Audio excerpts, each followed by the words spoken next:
Hello, everyone. Thank you all for being here today for our presentation on finding funding and research opportunities in Europe. I just want to give a quick reminder that this webinar is being recorded and we will share it later. Today's presentations are open to all, and we've put it together in conjunction with Afrisnet. So we give a warm welcome today to all those Afrisnet members who are in attendance and to all other researchers tuning in. Before we start, I'll mention that we have reviewed your registration responses to get an idea for what the audience demographics are, and we'll keep that in mind during the presentation. And to get a sense for the attendees here today, since not everyone is always able to join, I'll ask you to answer 2 quick polls right now. So I'm just going to launch this first poll.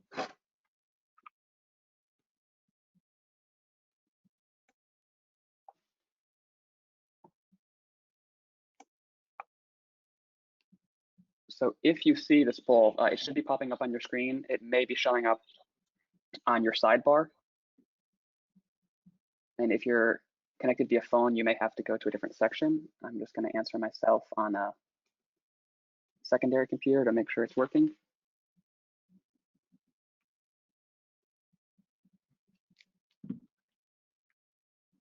And just about 3/4 of the attendees have voted, so thank you guys. We'll close this first question out in a quick second.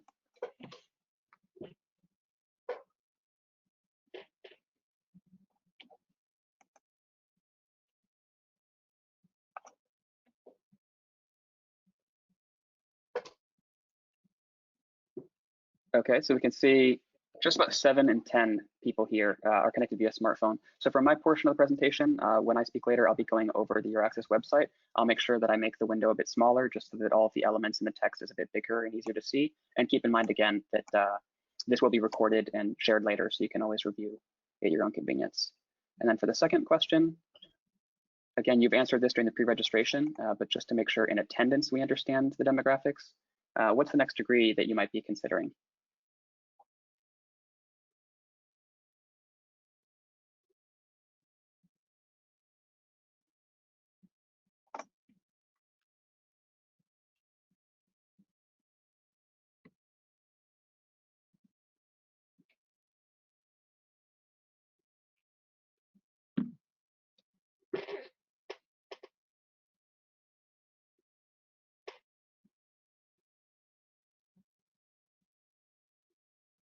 And we'll close this out in just a moment. Thank you for answering that.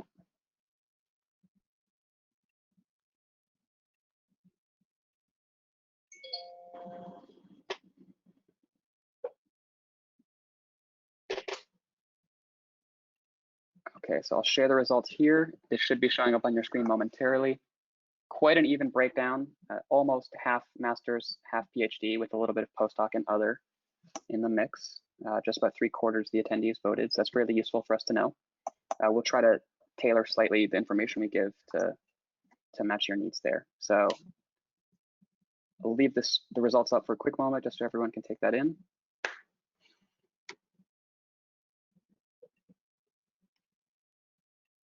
So great, thank you. With that, I'd like to introduce Dr. Daniel Schwab from Afrisnet to introduce himself and then set the stage for today's webinar. Daniel.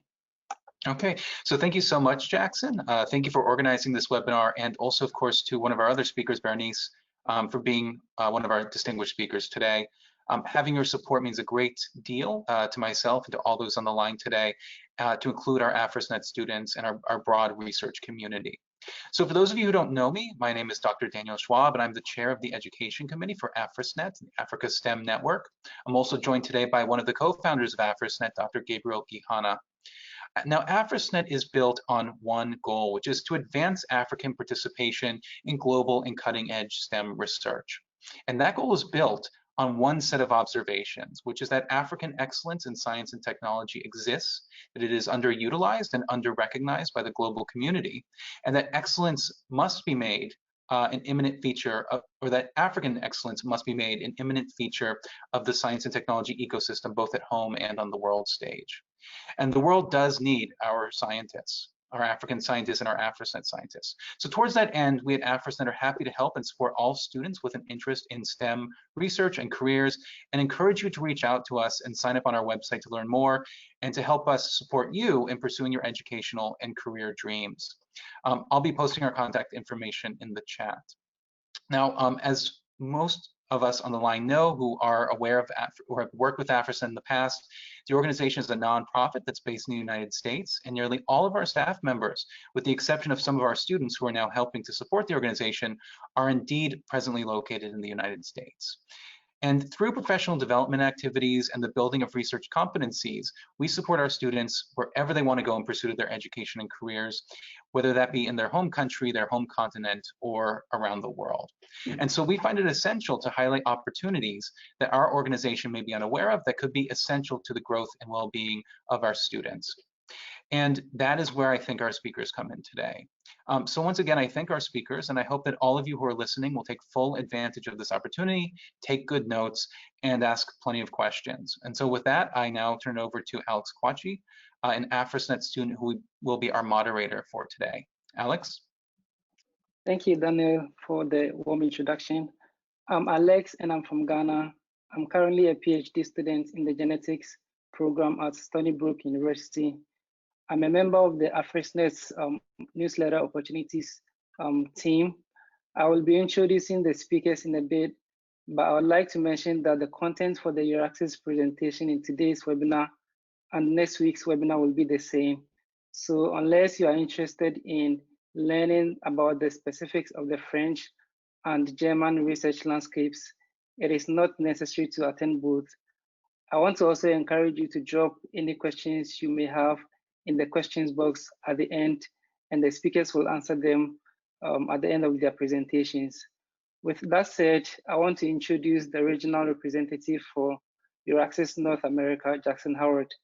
Jackson is responsible for promoting Europe as a research destination to researchers in Canada and the US. He will talk about EURAXESS as a tool for finding research and funding opportunities in Europe. Over to you, Jackson. Thank you so much, Alex. So I'll have a two-part presentation today. I'll be giving a very brief PowerPoint, and then I'll more or less be giving an overview of the EURAXESS website, which is a tool open to everyone. So in the meantime, I'll ask my friends and colleagues to turn off their webcams and to mute their microphones, just to preserve bandwidth on everyone's side. And if you are attending from your phone, you may have to swipe between different screens to get to the presentation aspect. So bear with me for a quick moment while I get that ready.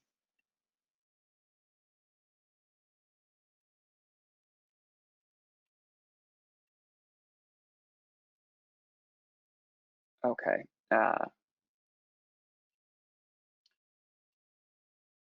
So again, you may have to explore with your web browser the different buttons and options to access the presentation portion. In fact, just to make sure you see that, I'm going to turn off my own webcam for a moment. Oh, there we go. Okay. So as Alex kindly said, there's another webinar next Friday at the exact same time. And the other country-specific speaker, instead of France, will be presenting Germany as a research destination.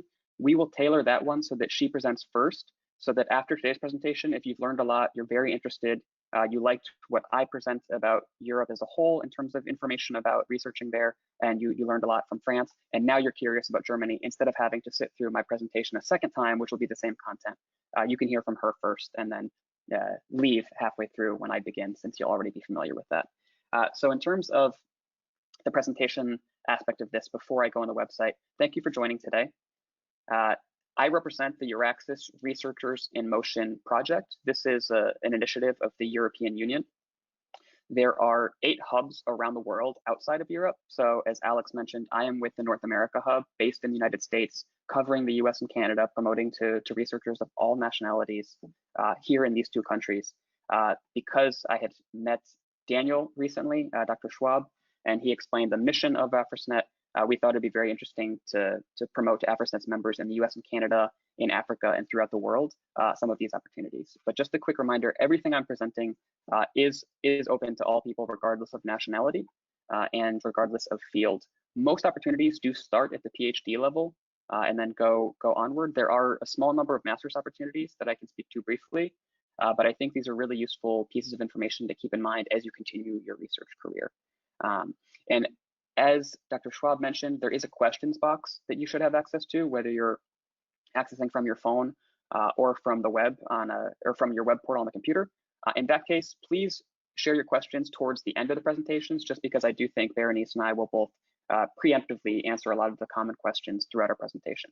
And if your question is specific to her or to me about France specifically or Europe as a whole, you can just mention that, just say France or Europe or Berenice or Jackson, so that when Alex is reading some questions at the very end at the Q&A session, we can make sure we know who you want to answer that. And I'm sorry in advance if we don't have time to get to every single question. We'll address them as time allows, and I'll be available afterwards by email to answer any pending questions. So as I mentioned, the overall project is called EURAXESS Research in Motion. It's a unique pan-European initiative of the European Research Area, or ERA. ERA enables the free circulation of researchers, scientific knowledge, and technology. EURAXESS as a project is backed by the European Union. Its member states, the 27 European Union member countries, and then what's called the associated countries that pay into the budget and therefore sign agreements and become part of the overall project. So the overall aim of EURAXESS is to support researcher mobility and career development while enhancing scientific collaboration between Europe and the world. And a friendly reminder that all of our services are free of charge. So please do attend future webinars. Please do contact us both in the hubs outside of Europe and then in the country-specific portals. So as a very quick visual overview, these graphics represent more or less the different sections on the website that I will be going over in more detail. But these are the primary tools that EURAXESS makes available to researchers all over the world. There's a jobs and funding portal. There is a partnering tool where you can basically search for partners in your research and hosting institutions.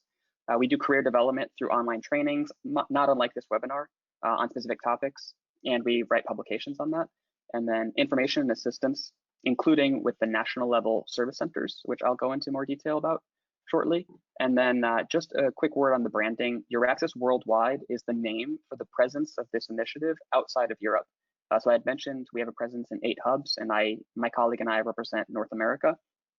You can see here the other regions where we have a presence, but regardless, wherever you are, you can contact. We're happy to be a resource for you here. And then there's over 40 national portals for EURAXESS in the European countries. They'll answer your questions that are specific to that country. So a little bit of what we do and how. This will all become a bit clearer as I go over the website. But in terms of linking researchers to Europe, we do this through our events.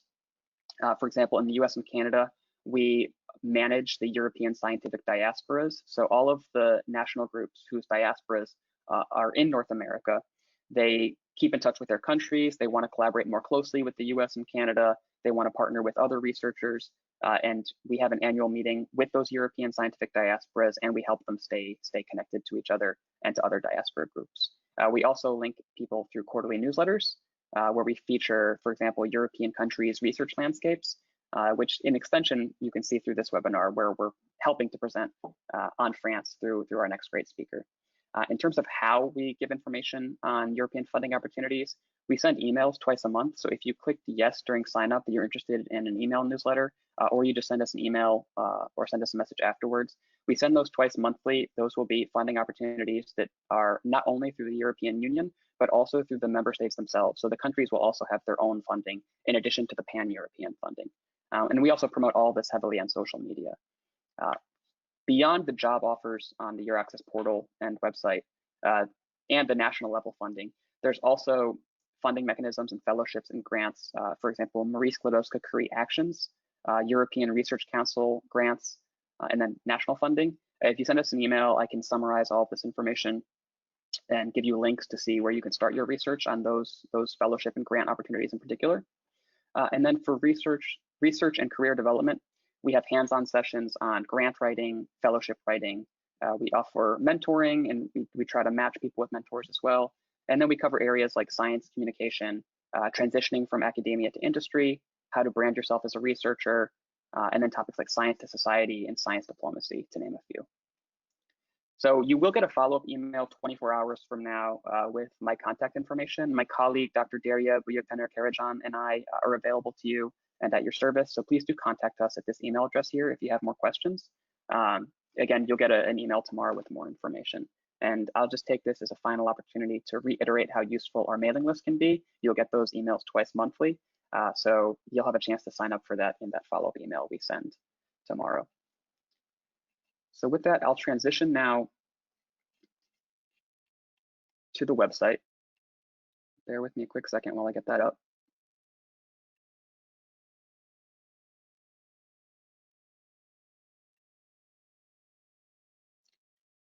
Okay, I just want to make sure this loads.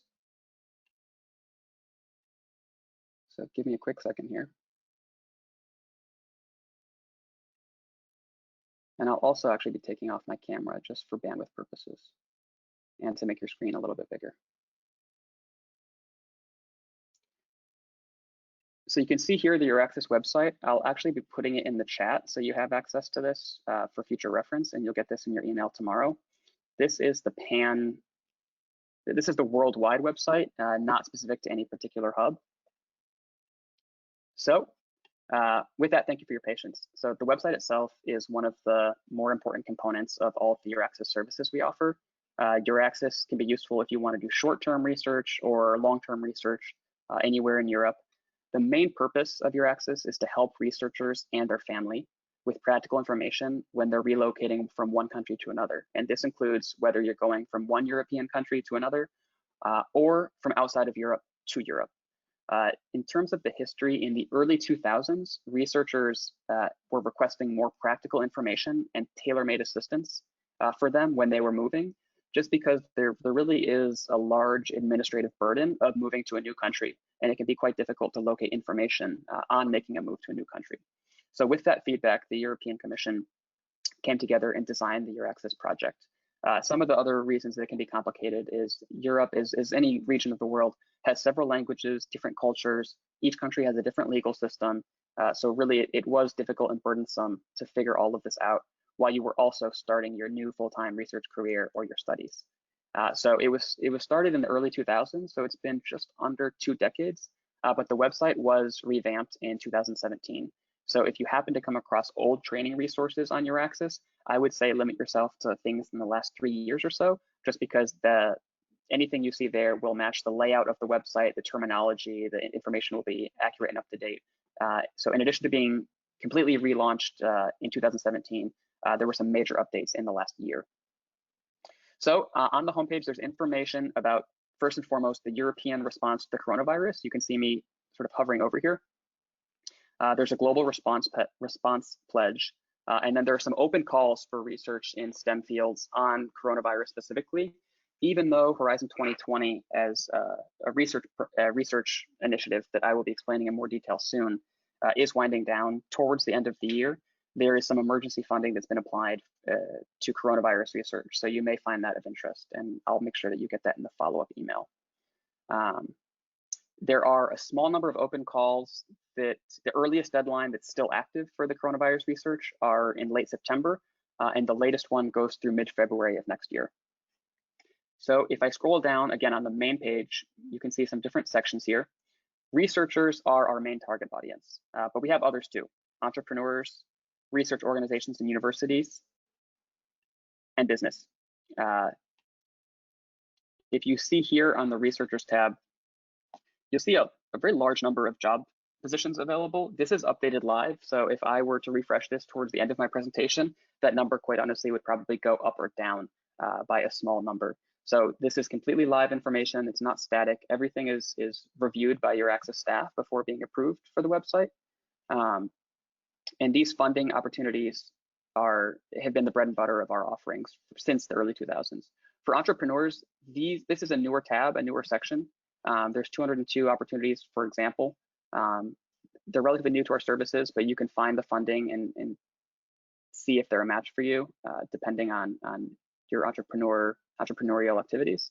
If you are a research organization or a university, you can post jobs here through the portal. So this is how a lot of different universities will access their members, and there's just under 100,000. Or you could find fellow members to collaborate with on research. And then finally, this was also added in the last year, businesses. So businesses can recruit members like you through this portal. If I scroll up quickly, I mentioned that the job board is the bread and butter. You'll see here in the "How can we help you" section, you can say what you are and what you're looking for. And I think based on everyone's feedback during registration, the most common demographic here is that you are researchers looking for job offers throughout Europe. So I will click search. Again, I'm on the home page here. If you see this little yellow bar next to the home icon, clicking search with that specific input, it will take me to this first tab, jobs and funding. So I'm just gonna scroll down to get this here. The number of available jobs is relatively high. If you look at the offers tier, you'll see it's a little over 8,000. Now, if I go back and I scroll down, you'll probably be a bit curious because you'll say that does not match the number of job opportunities I saw here of about 13,500 positions. Why does it almost get cut in half? The reason is because what you see here are job offers. A job offer can have several positions within it. So for example, out of these 8,200, many of these will have room for 2 or 3 or 4 or 5 researchers in terms of total positions. One posting can have more than 5, just as an example. So that's an explanation for the discrepancy. If I go up top and I click on all these different fields that you can toggle on and off, for research fields, you'll see the toggles. These are not, you don't have to select only one. So for example, I'll select several. Given the STEM nature of our audience, I'll click a couple of those here. And then I'm gonna move on to researcher profile. A quick note on research fields is that all of these include social sciences and humanities as well. I think a majority of our members are in the hard sciences. However, there is a big push to make sure that we recognize and underscore the fact that these opportunities are open to everyone. And then obviously, as you can see in the parentheses, this number represents the number of matches in that field. So for researcher profile, if you know this will help narrow down your search and filter out irrelevant results. The European Commission has identified 4 stages of a research career. So R1 would be an undergraduate looking for a PhD position or doctoral training. In Europe, that's normally 3 to 4 years. R2 would be those who have already completed a PhD and want to look for a postdoc position. And if you're not familiar with these, you can click the Need Help button here in the bottom right, and you'll get a more in-depth description of those 4 researcher profile categories. So I'm going to select R1 and R2 since I think that represents the majority of the audience today. The sector criteria is next. Most of these positions are within academia. As you can see, comparing the numbers in the fields here, most are higher education institutes and public research institutions. We also encourage the private sector, small and medium enterprises or SMEs and startups to post on the job board. So you will find other options. There's a small number here of SMEs and startups. The next criteria is country. You'll see here countries that are not necessarily EU member states or Horizon 2020 associated countries. I'll see if I can scroll and find an example. But basically, there are openings, for example, here in Brazil and China. These are usually associated with European labs that have offices or partner labs outside of Europe, which is the reason that they have openings there. I'm also going to click, given the fact that our speaker today is from France, I'm going to see what opportunities are in France. And just to give a wide number of examples, I'm going to include the United Kingdom as well. And then for European Research Program, we are currently in the Horizon 2020 Framework Program. That's the European Union's Research and Innovation Program. It's a 7-year program with 80 billion euros of funding from 2014 to 2020. So at the end of this year, that framework program ends, and beginning on January 1st, 2021, the next 7-year framework program will begin. It's called Horizon Europe. The details are still being worked out, but the European Commission has proposed an ambitious 100 billion euro in funding, so it would be even higher than before. And the current one, Horizon 2020, with 80 billion euro in funding, was also record-setting for its time. So you'll see here different research programs that might offer funding. So in this case, European Research Council grants, Marie Skłodowska-Curie actions, which are fellowships. I'll click those on. And then I'm also just going to click ones that are not funded by an EU program. The funding here might be from the university or the national government, as opposed to the European Commission as a whole. To quickly just give an overview on MSCA or Marie Skłodowska-Curie actions and European Research Council grants. The Marie Skłodowska-Curie actions are for those looking for a full-time PhD position in Europe. There are different levels of the fellowships, and I'll be happy to share more information about these later, but they generally do require some level of either PhD completion or experience, but they are great for getting started. They have advanced researcher fellowships as well as starting researcher. For ERC, the European Research Council, they have grants that are in any field of research, and they're designed to be on a bottom-up basis without any predetermined priorities. So keep in mind that researchers of any nationality are open to this, but they will need to have 2 to 7 years of experience since the completion of their PhD. I'll give you links to both Marie Skłodowska-Curie Actions and ERC grants in the follow-up email. The ERC filter that you see here, if you don't have a PhD and 2 to 7 years experience, you can still leave this on because this is not for the principal investigators or the PIs, but rather for positions within those teams. So this means labs that have ERC funding. These team members can have PhDs or any level of research experience. It's simply the PIs themselves who have the ERC grants and are looking for people to join the team. So they're using the portal to find members like you. So I'm going to click search, see how many of those 8,000 offers match. So you'll see we narrowed it down quite a bit. It's still a lot to go through. And you can live update the results. So if I remove, for example, anthropology, I suspect this 305 will go down slightly, 301. So these are all the matches based on those criteria. You can also save this and get email alerts. I'll explain that in a little bit. For example, let's see. All right, I want to go to an opportunity in France that happens to be in collaboration with ABG, our next speaker. So every opportunity that you see here has a where to apply button, a contact, and a save to favorites button. Sometimes they have a map button where you can see the actual location.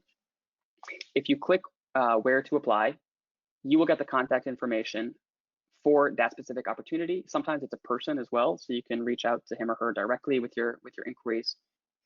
This is information about the company and the deadline. This is for the end of the month.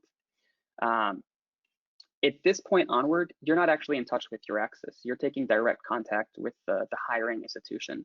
So we are simply that springboard to help you get in touch with them and find them. But you're not applying to EURAXESS. You're not, no EURAXESS staff member is going over your qualifications or your application. Really, we just want to be that one-stop shop where you can come to our portal to find opportunities and then directly make contact with them and hopefully get a job offer in hand. You can also click find hosting in this jobs and funding section, the first main section of the website. This is useful if you have a research idea in mind, you have funding, but you don't have a European host institution. So I mentioned earlier the Marie Skłodowska-Curie Actions. You can see here that a lot of the posts that are funded by, a lot of the offers rather, that are funded by Marie Skłodowska-Curie Actions will have an icon indicating that, just like this. So here's an opportunity in Germany. If I click this, what you can see is they want to be your host institution. You still need to be approved for Marie Skłodowska-Curie Actions, but you can reach out to them and they can provide you with once you sort of apply to them, they can provide you with information saying, if you are accepted for a Marie Skłodowska-Curie Action Fellowship, they will be your host institution. Because when you're applying to MSCA, they want to make sure that you actually have a host institute in mind and that they're not approving you, but you don't have a destination. So for that specific program I'm mentioning, MSCA, they have an individual fellowship call that's still open. That'll be going until September 9th. It opened a number of months ago. So if you're interested in that, the requirement is you have to have a PhD. If you don't know where you want to do your fellowship, but you have an idea for what subject matter you want it to be in, this host searching tool, Find Hosting, can be a really great tool to find universities or institutes that want to host you in their labs or offices or premises. The next section here is career development, and it has two sections for researchers and for organizations. I think for most people in attendance today, the researchers page will be the most relevant. This will have career development tips specific to your industry, your field. It also have quizzes asking you kind of what stage you are, what you're interested in, and then give you recommendations from that. Just in the interest of time, I won't go over this, but I would recommend you click the career development section and check out those quizzes and those modules. Again, everything is free on the EURAXESS platform. In terms of the partnering tool, these are for registered members who create an account on the EURAXESS website. Again, it's completely free. The idea is that you can find organizations or fellow members to do research together. It's not social in the sense that LinkedIn and a lot of other platforms are. Really, the idea here is you create your profile, you specify information about yourself to the best degree possible, and then you can also upload your CV. You'll find in the partnering tool, organizations will be looking for members, and you as a member might be looking for an organization or a fellow member for your research. So the idea of adding your CV is that when someone's contacting you, they really have an idea that you're a good fit for the research, or vice versa. So it's a great way to find people to start a collaboration. A quick note that those CVs should be in the EURAXESS format, which I'll explain a tiny bit more shortly. The next section will be information and assistance. This is what EURAXESS was originally based on and created for. So there's 42 national portals. These are European countries that have their own portals. So I mentioned that I'm from the North America hub. The hubs are outside of Europe. The portals are in almost every single European country, and they have country level expertise. All of these national portals are in English, and then sometimes the local language as well. So just give you a quick overview here. Here you'll see every European Union member state, and then Horizon 2020 associated countries, where they, even though they're not EU member states, they're still equal members and full members of these funding opportunities. And then some other countries as well that remain a part of the overall initiative. The three categories that you can find here, I'll go back quickly, are living in Europe, working in Europe, and leaving Europe. So there's 18 areas of expertise within these three categories that are country specific. So once you find a certain national portal, they'll give you information on that. Let me go back. And just because today's focus is on France, I want to go to the France EURAXESS portal. And you'll be able to see here it's the same layout on the website under information assistance. They have on the main page, it was called Living in Europe, Working in Europe, and Leaving Europe. Here it's all France specific. So if you have questions, for example, about your visa as a researcher and how do you actually make it to France in the first place, every EURAXESS portal will be slightly different, but for example, they'll explain the different types of visas available to you. If you're planning on staying longer or less than 90 days, how that changes your visa application. If you're a PhD student or a researcher, really specific information. And most likely, if you're contacting university and you don't have, they don't have the answers for this, or they're not in a situation where they can train you in detail, they will point you to the EURAXESS portal for their country themselves. So it's a great place to start if you know which country or small number of countries you're potentially interested in.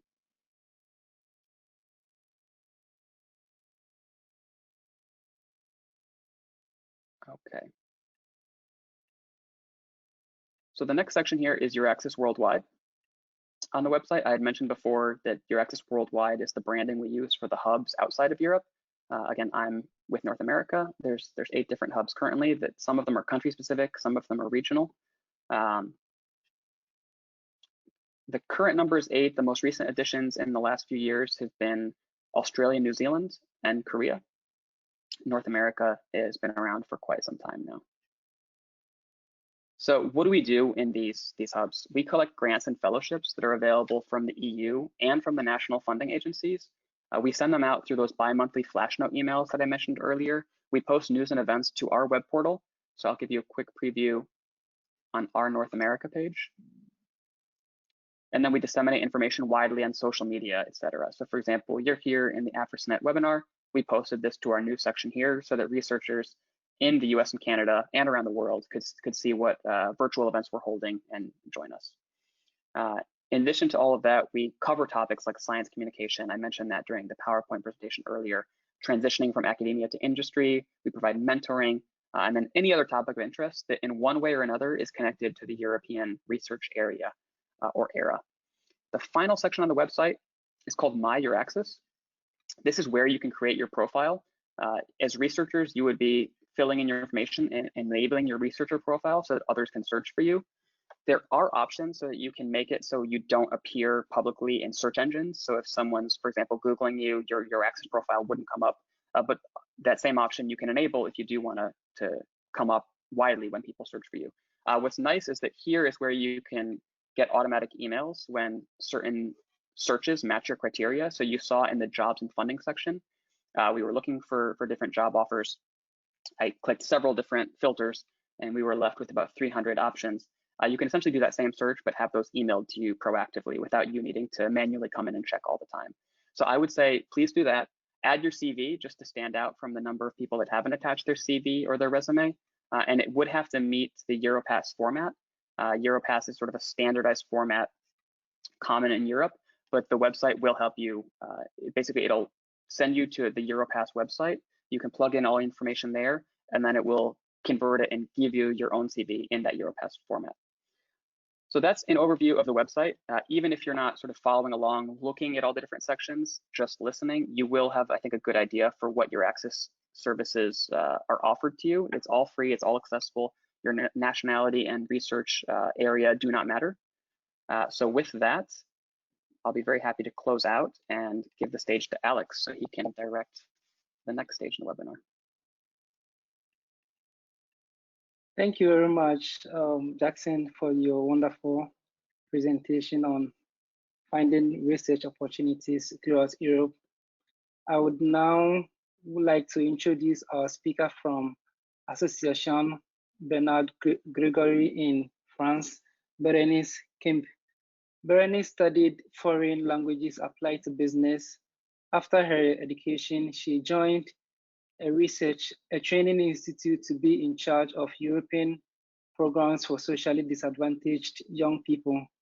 She was then recruited by an association to promote bilingual education in schools, thus increasing the future employability of young people.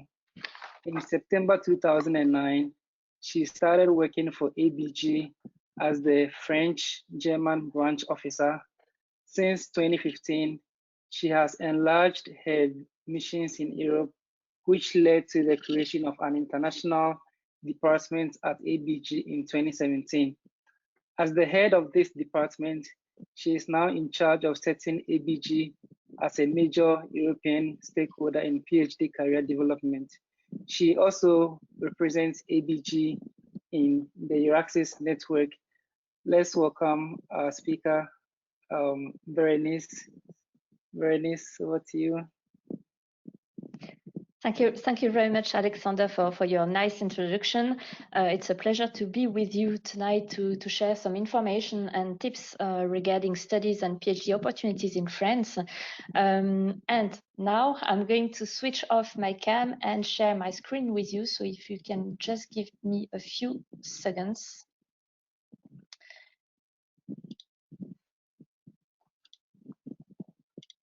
Okay, so basically, normally you should see my screen. So my name is Berenice Kemp, as it has been said by Alexander, and I'm working for ABG, Association Bernard Gregory, which I'm going to present right now. I'm going to say a few words about ABG so you can have a better understanding on what we do and why it can be very interesting for you to know what we do, especially if you consider doing a PhD in France.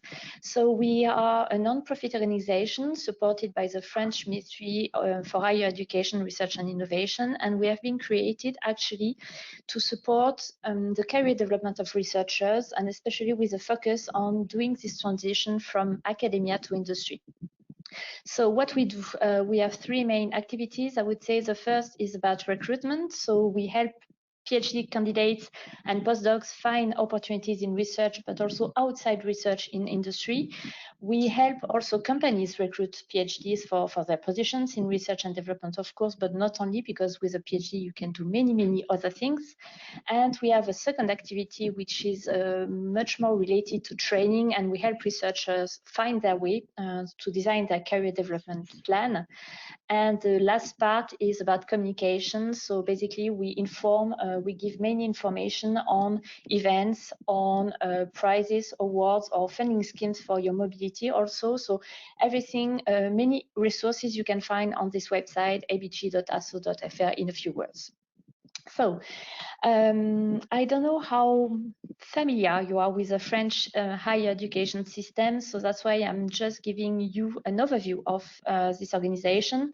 So of course, as many as all the countries, we have universities which are open to everyone, and all fields are represented in the universities, so that's on the left side of the slide. But we have something which is quite unique or very specific to France. We have what we call école. So if we translate it literally, it means schools, but it has nothing to do with schools because it's really higher education system. And these écoles are actually more focusing on specific fields like engineering or business, for instance, and they are very competitive. So not everyone can enter them. You have a national examination to enter this école. So it's something you should know. You have universities on one side and école on the other side. For the French research and innovation landscape, once again, an overview. I know it's very dense and very complicated, so I'm not going to go into details, but of course you can get the slides I'm presenting. If you ask, for instance, to Jackson or the organization team, the slides can be provided to you if you are asking them. But basically, I wanted to just to show you how it is organized. In blue, that the stakeholders in research and innovation in France. So you have on the left academic institutions, so universities, research organizations, and you have on the right companies, so large but also small and medium companies which are involved in research and innovation. And you have also in between some organizations that are here to help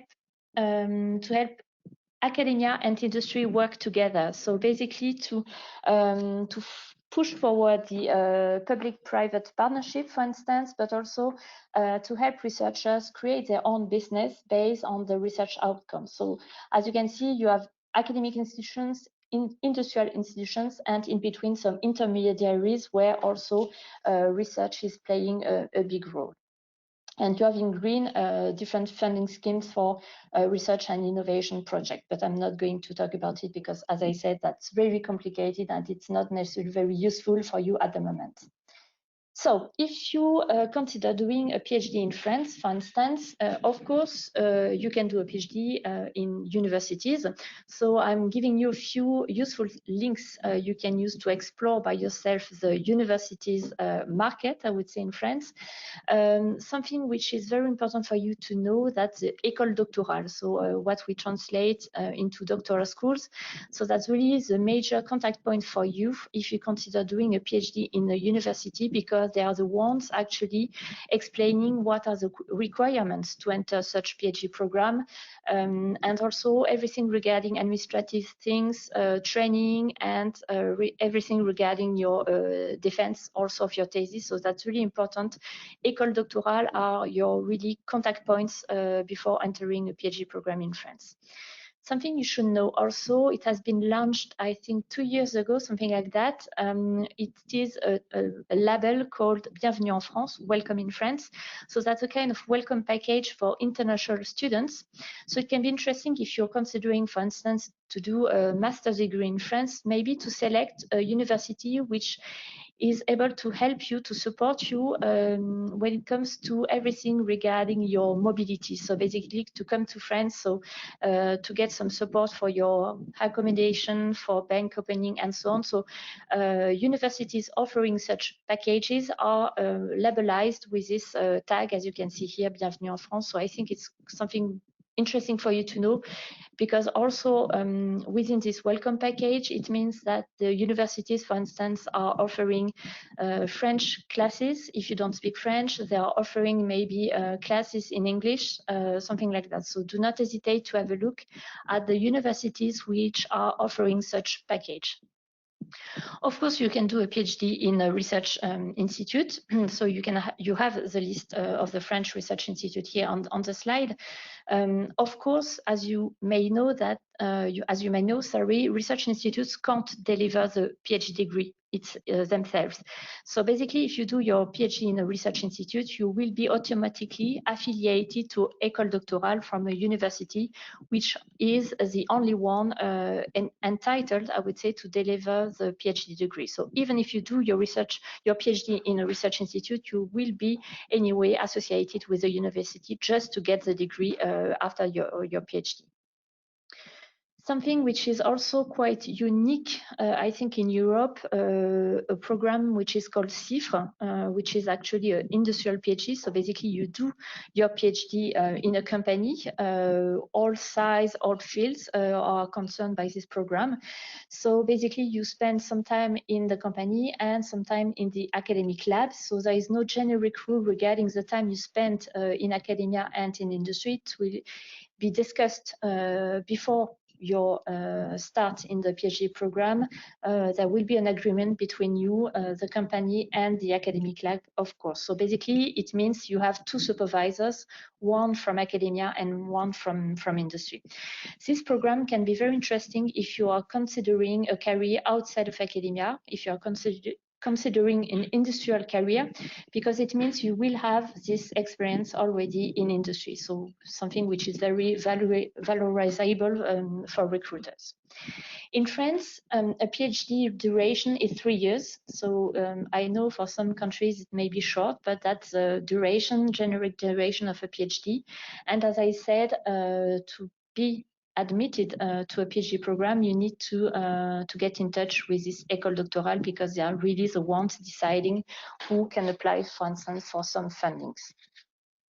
So because I was talking about institutions where you can do a PhD or master's degree, for instance, I have listed here on this slide some useful links you can use just to find opportunities. So for instance, for master's programs for international students, I highly recommend you to have a look at the Campus France website, which is a major player, I would say, in France for incoming mobility, so basically for attracting international students. So basically you will find many master's programs open to international students here on this website.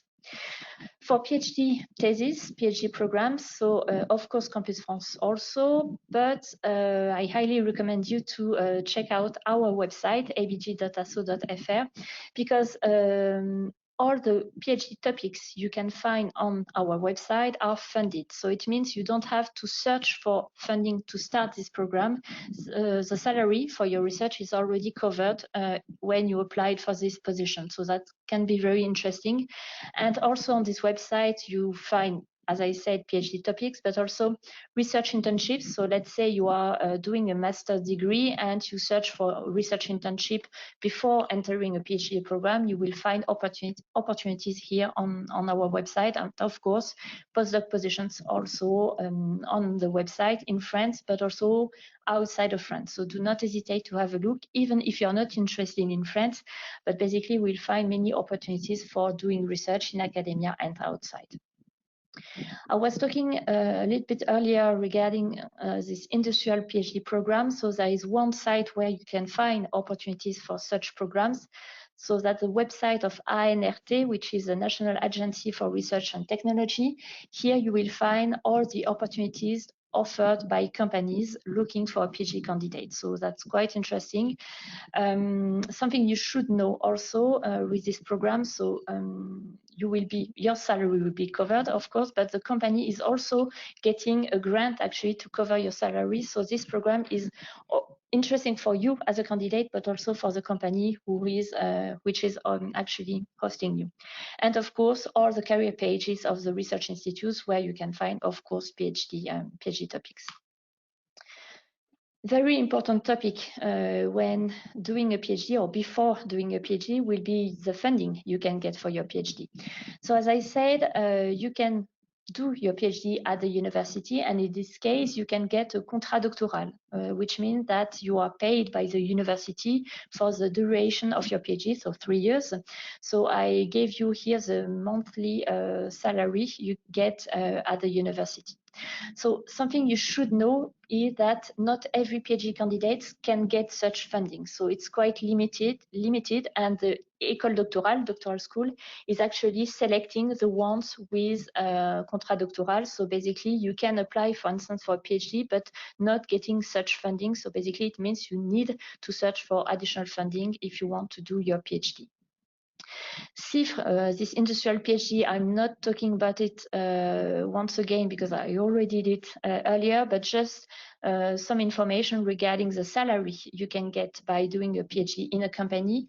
You can see that's a higher salary than the salary you can get at the university. And something you should know also for people who are coming from Morocco. I don't know if that's the case today, but there is a specific program between a company, an academic lab, and another academic lab in Morocco. So it's more or less 4 people involved in this program. So do not hesitate to have a look at this INRT website where you can find all the rules for application. Of course, when we are talking about funding schemes, you can get fellowships. So I've just listed some links where you can find additional information, because it's quite complicated to list all the funding schemes you can get, because it is based on your nationality, the country you're coming from, depending on your field also. So I'm just listing some institutions you should connect with just to get information. As I said, French government, because we are offering some fellowships to attract international students, basically the best students, but also you can get maybe some funding from your own government. So do not hesitate to have a look at what your government is offering for you for your mobility. And of course, some private foundations or the network of French-speaking universities, AUF, where you can find also a database for scholarships for studies, but also for PhD projects. And of course, it has been said by Jackson, so I'm not talking about it anymore, is programs which are funded by the European Commission for masters or PhD. So if you consider to come to France, because most of you are not coming from the Schengen space, so it means you will be dealing with some administrative things like visa, for instance. It can be also complicated for you maybe to search for a flat. It will be about health insurance. It will be about opening a bank account and so on. So do not hesitate to contact the EURAXESS centers in France, as Jackson said, because they are really experts in this field. So do not hesitate, once you have been accepted in your program, master or PhD, to contact the local point in your city just to get help before coming to France, because the more you prepare, the better it will be also for you to integrate in France.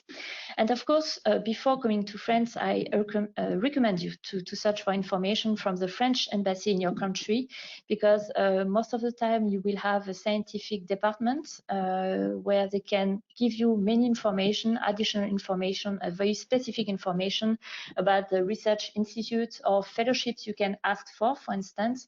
And of course, Campus France offices in the different countries, and most of the time they are located in the offices of the French embassy. So do not hesitate, as I said, to contact Campus France in your country, but also in France as soon as you've got information about the program you are entering.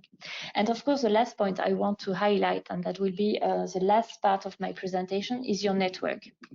Because your network is actually the largest resource you can have to get information and advice.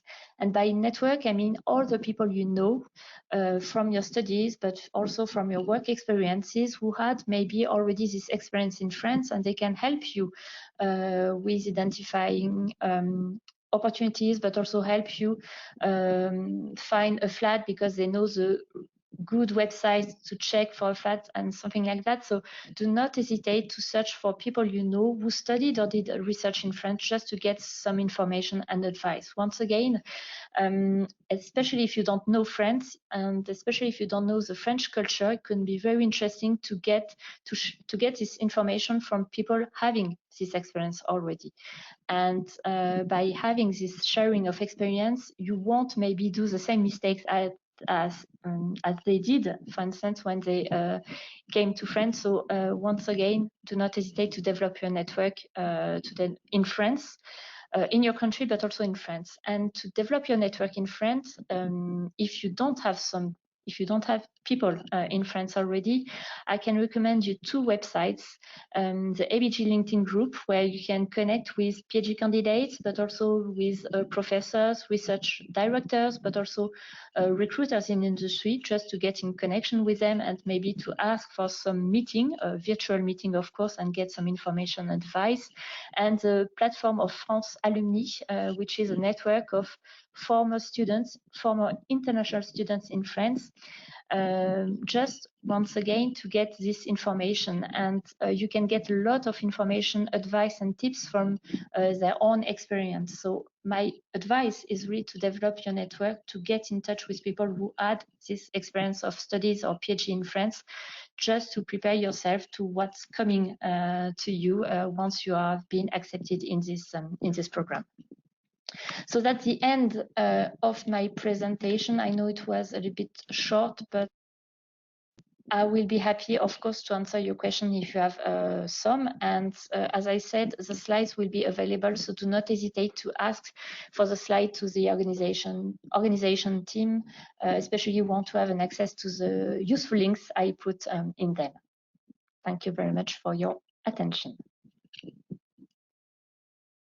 Thank you. Merci beaucoup, Berenice, pour votre magnifique présentation.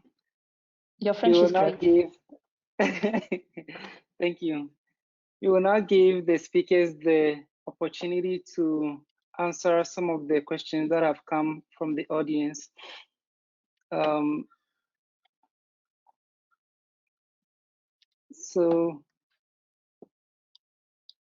you very much, Alex. Jackson, okay, sure. So yeah, thank you for that transition. So let's see here. We'll just stop sharing Berenice's screen, and then you'll just see our friendly faces, and we'll try to answer the questions that have been coming in. So just bear with me while I stop the screen sharing so you can see us. Okay, so some questions have been coming in the questions box. I encourage you, now that the presentations are over, to please continue asking those questions. I've answered some just with a private direct message. However, the speakers and other staff members in the background here are able to see those questions in my responses. I'd like to summarize some of the ones that I've been answering to the best degree possible during Berenice's presentation, and then also speak to some of the questions that you wrote in during the registration. So whether you registered this morning or yesterday or a week or two ago, there was that optional field right before you clicked confirm registration. So I want to address those previous questions and the ones here. As I do that, I'll try to buy myself a minute of time or two to pull that up. And Berenice, we have several questions just asking, you may have addressed this, but several questions coming in about the language of instruction in France. So can you speak to that? I'm sure that's probably one of the most common questions you receive. Yeah, I'm sorry, I forgot to mention this topic because that's a huge topic and that's the most common question we get. There's different options. For the master, for instance, it depends on the master's programs you are entering. Some masters are done in English, but some others are in French. So that's why have a look at the universities with this label Bienvenue en France, because it means that they may have some master's program in English, but it's not always the case. So have a look really at the university's website and see which kind of masters are offered in English. And as I said, this website of Campus France, that's the major contact point also for you if you are considering a master's program in English, because it's information specifically for international students. So they have listed all the master's programs in English for international students. So that's one part of the question. Second part for PhD programs. So basically, because you are in the STEM fields, most of the time the language, work language will be English. So it's not a problem to start a PhD program in France without speaking French. However, if you want to be integrated in the society, I think it can be good at least to have some notions of French. So you can start maybe learning French in your country. For instance, you have this, in the French embassy, you have a cultural department, which is called Institut Français or Alliance Française also. They are offering, or they are offering not for free, but they are giving some classes for French if you want to start learning French. And of course, at the universities, you can get for no cost, I think, or very reduced fees. French as a foreign language, FLE, F-L-E, where you can learn also French. So it's not a problem itself not to speak French before entering France, but it depends really on the program. So thank you very much. I think a lot of the answers that attendees might be asking that you might have in mind, for me, with the pan-European perspective, the answer in most cases really will be it depends.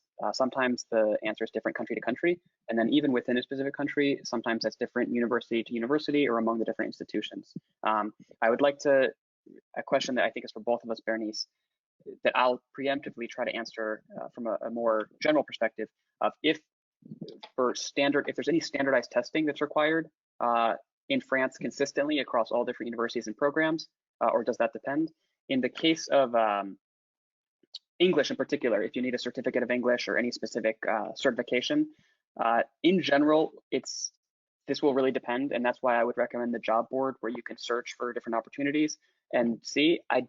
I'm not aware of any specific across the board requirement. I know in general, because the language of higher education for these opportunities we're discussing across Europe tends to be in English, with a few exceptions for the national language usually. You will find that they require a high level of English proficiency, but it's not necessarily always through the common standardized testing. Sometimes if you're shortlisted, it will be at the discretion of the interviewer or the university itself. So really, it will vary in that case. But if you have any France-specific insights, I'd invite you to share those. There was a question regarding this postdoc program in industry. In France, we don't have such programs. It's only for PhD candidates if you want to do your PhD in industry. However, you can use the Marie Curie Sklodowska Actions Funding Scheme, IF, individual fellowships, because you can decide to do this IF postdoc program in a company. And basically, if you decide to apply for IF in a company, basically your success rate is higher than if you apply for a position in academia. So it's something you should consider maybe. We don't have, as I said, postdoc programs in industry itself, but you can use this funding from the European Commission to get a position as a postdoc in a company. Something I should also highlight, because I said there was no postdoc programs, that's not completely true. Some large companies are offering some postdoctoral positions. So basically they are recruiting postdocs. You have a work contract with a company, but it's not a funding scheme itself.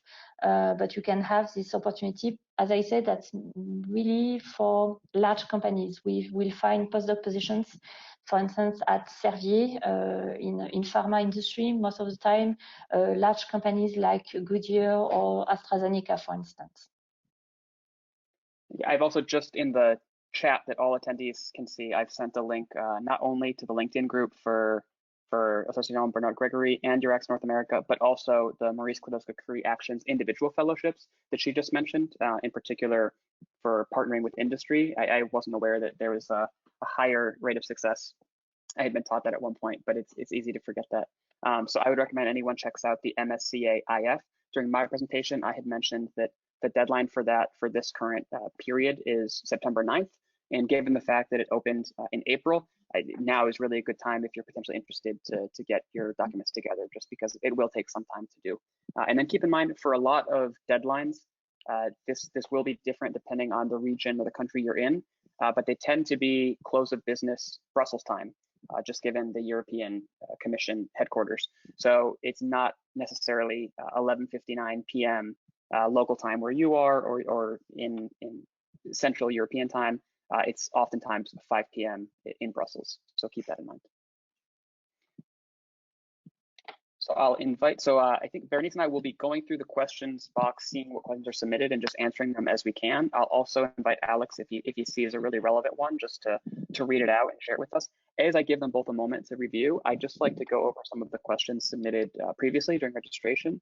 So someone asked if they're qualified to take part in this program. And I just want to take a quick moment. Hopefully it's somewhat clear now that I've given my presentation, but I just want to explain that EURAXESS isn't a program that you apply to, and EURAXESS services aren't something that EURAXESS employees or staff members are granting you or approving you for. really we're just that launch pad, that middleman to help you find these existing opportunities. For organizations that receive European Commission funding for their research, they are required to post to the job board. And then I think when you saw earlier, there's about 13,000 job opportunities, over 8,000 individual separate offers. And the reason is not only are those all of the European Union funded opportunities where they're obligated to share those via the EURAXESS platform, and they want to because they can reach a wide audience, but also other universities and organizations in the private sector, they choose to proactively register. So I was encouraging all of you to sign up for membership for yourselves. And you saw there was an option for organizations to register as well. But then also for those organizations that might not be posting the opportunities directly on the EURAXESS website because they don't have the manpower to, or they're simply not aware of us, we plug into several existing European job boards. Off the top of my head, I know there's a Dutch European job board for research and for higher education. There's a German one. There's several others. So what you see is sort of curated and approved by EURAXESS as a project. So to prevent sort of scams or incomplete information from being posted, it is all vetted. It's all live. When you refresh the page from the beginning of the day compared to the end of the day, you'll see the numbers change slightly. But we're not limited to only opportunities where people are aware of EURAXESS. So you'll find there's several examples where someone might only post an opportunity to a German job board, for example, yet it will still show up because we have those relationships where we plug into other platforms. So if you want to make it your one-stop shop, your one tool for looking for European opportunities, you can. But I would also recommend everything else Berenice shared.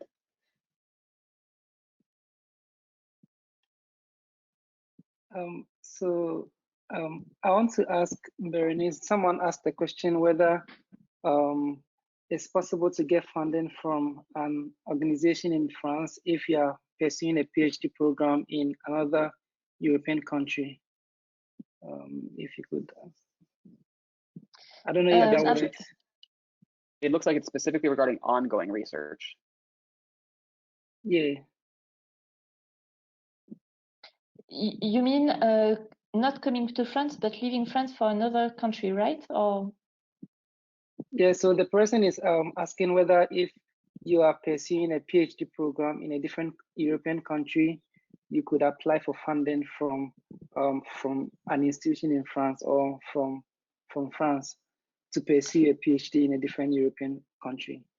No, because if you get a funding from France, you need to do your PhD in France. I mean, we are not supporting PhD candidates for them to do their PhD in another country. The only solution I would see in this case will be to do a joint PhD degree between France and another country in Europe, for instance, between France and Germany or between France and Poland, for instance. And in this case, you can get a funding from France, for instance. But that's the only case I see where you can get funding from France to do your PhD in another country. Just to speak to that, I would say, I mean, Berenice has presented a very large number of resources for France, which are excellent if that's where you want your research destination to be. But if you already have a different European country in mind, in that case, you can use the EURAXESS portal to filter the options only for that specific country. And then some of the existing funding programs we've mentioned, like the ERC grants and the Marie Skłodowska-Curie actions, Berenice and I have specifically been talking a lot about the individual fellowship. Those will let you choose your destination. You propose where you want to go. And in the case of that, if you have your host institution already secured, then you can do it in that country. So I wouldn't necessarily look to French organizations or the French government specifically if you're not going to France, just because that wouldn't be approved or that wouldn't work. But because so much of this comes from European Commission funding as a whole, I mean, covering all of Europe, in that case, you really can go anywhere. So I would say if you have that specific country in mind, go to the EURAXESS website and look up the national portal for that country, and they'll have questions about funding mechanisms or funding opportunities specific to that country. You can also always contact us. Okay, thank you. I'll briefly mention as well, there's a lot of, there's a couple questions about people who are not yet about to start a PhD, but that are looking for master's opportunities. I will say there was a question about bachelor's opportunities. I'm really not aware of anything in that regard. Maybe Berenice can speak to the French landscape, but in general, our opportunities will be starting a PhD and above. However, there is a an initiative called Erasmus Plus, and I'll share this in the chat. And they have an Erasmus Mundus joint degree. So with that, you will be able to get EU funding for a master's program. It's not part of this presentation today, but I'll at the very least share the name and the website in the chat right now so you can begin your research on that. Regarding this Erasmus Mundus programs, I put this in my slides a link where you can have the list of all the funded projects for a joint degree as a master's with Erasmus Mundus program. So it can be interesting to see what kind of project have been funded, and then you apply directly. So it means you don't have to search for funding because the project is already funded. Regarding master's opportunities or undergraduate studies in France, the website you should know is Campus France, because that's really the place to be, I would say, to identify opportunities in terms of studies for international students.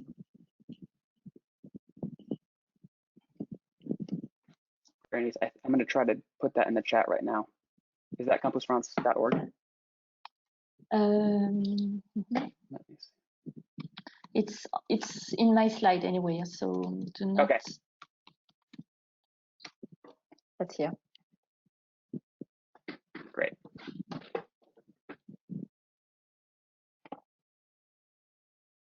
So then there have been some questions both now and during pre-registration regarding people's specific profiles and what they're studying, what they want to do.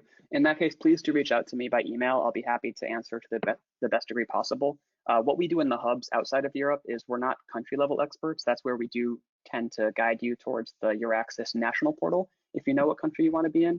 But we can, at a bare minimum, get you in touch with the people that administer specific programs. So if you're interested in Marie Skłodowska-Curie Action's individual fellowships that we've both been talking a little bit about, we can answer, I can answer in particular basic questions about how that works and guide you to various resources, but then also get you in touch with the points of contact throughout Europe.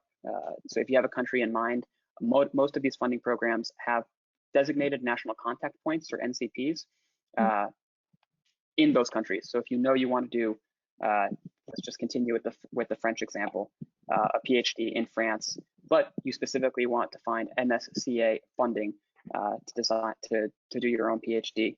In that case, you would contact the MSCA national contact point, and I can send the link for the lookup to identify all the NCPs per country. Sorry to jump in, Jackson. I will say very quickly, one of the functions of Afrisnet is to support you in trying to figure out which opportunities are right for you for your particular career stage. So if you're just generally curious about graduate school, I see a lot of questions here that are more general questions about grad school. Please reach out to Afrisnet, because that's what we're there for. We're there to support you and to answer some of these more general questions, and then we can also help to connect you with European opportunities if that's what's right for you, or other opportunities throughout the world and science and tech landscape. In giving all these links, I'm being reminded by a friendly attendee that I haven't given the EURAXESS website, so let me be sure to do that.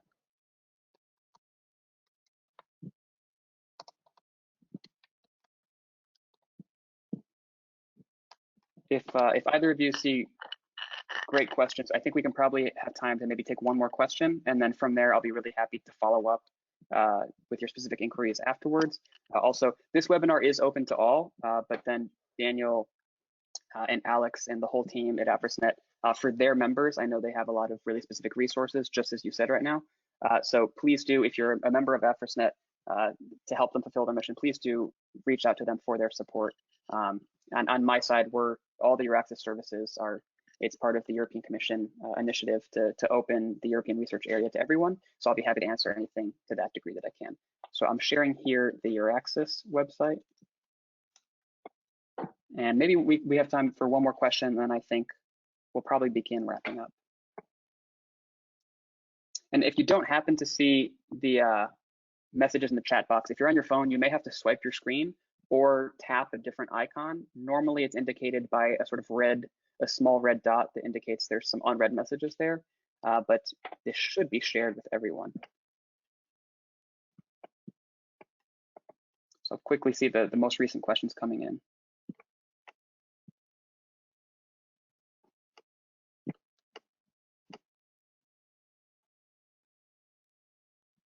So then, Berenice, you may have addressed this in your presentation.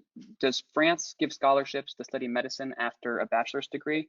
I think you and I had both mentioned that the Erasmus Mundus joint master's program is sort of a great starting point for those that want masters. But to be quite transparent, I don't have much knowledge about medical degrees. Me neither. Once again, I'm going to recommend you the website of Campus France because they have an extensive database for scholarships for international students by fields. So let's say you search for scholarships in medicine and you will see what kind of fellowships you can get. But actually, I can't tell you if there is one or not. I really don't know. Have a look at the Campus France website. Okay. I think I'll close off. I'll share my screen for one quick moment before we let everyone go. Someone is asking about creating the profile on the website, which I really didn't go over in much detail. So bear with me here. I want to make sure you can see my screen. Okay, so in the My EURAXESS, I'm logged in already, but you'll be creating your profile. Once you click Enable Researcher Profile and you fill in your details, it will ask you if you'd like to upload a CV. And because it's expected to be in a specific format called EURAPass, there will be a link to the EURAPass website, which let me see if I can pull this up.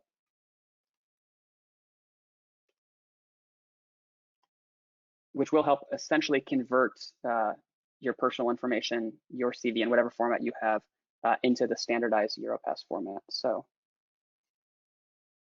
it's part of the European Union initiative. You'll see it here.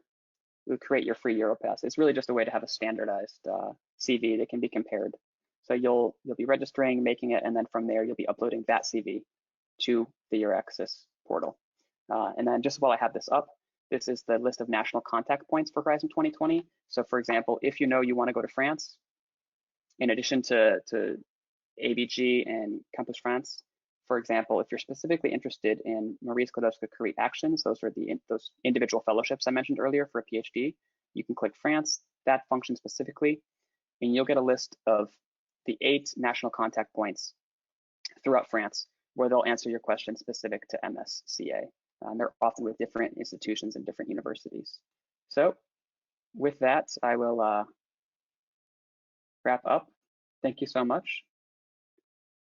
And we'll be in touch. I'll send you an automated email tomorrow, 24 hours from the end time of this presentation, in which you'll be able to see all these links again. If you have questions, please just reply to that email, follow up.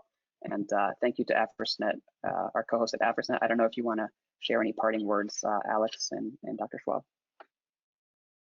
No, I don't think, Alex, do you have anything that you want to say? Not really. I just want to thank everyone for joining the webinar.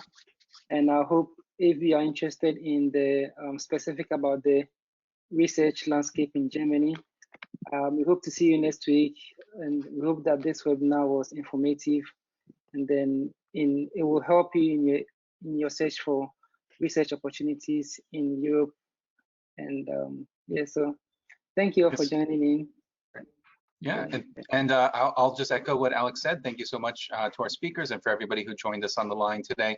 Again, if you have any further questions or want to do any follow-up, please reach out to our speakers or reach out to Afrisnet for more general questions. Again, I saw a number of very general questions about how to engage in graduate programs, how to transition from one program to another, and Afrisnet is happy to help you with that. So please reach out to us if you have not previously. And thank you guys so much. Thank you very much. Bye. Thank you all. Bye-bye. Bye-bye.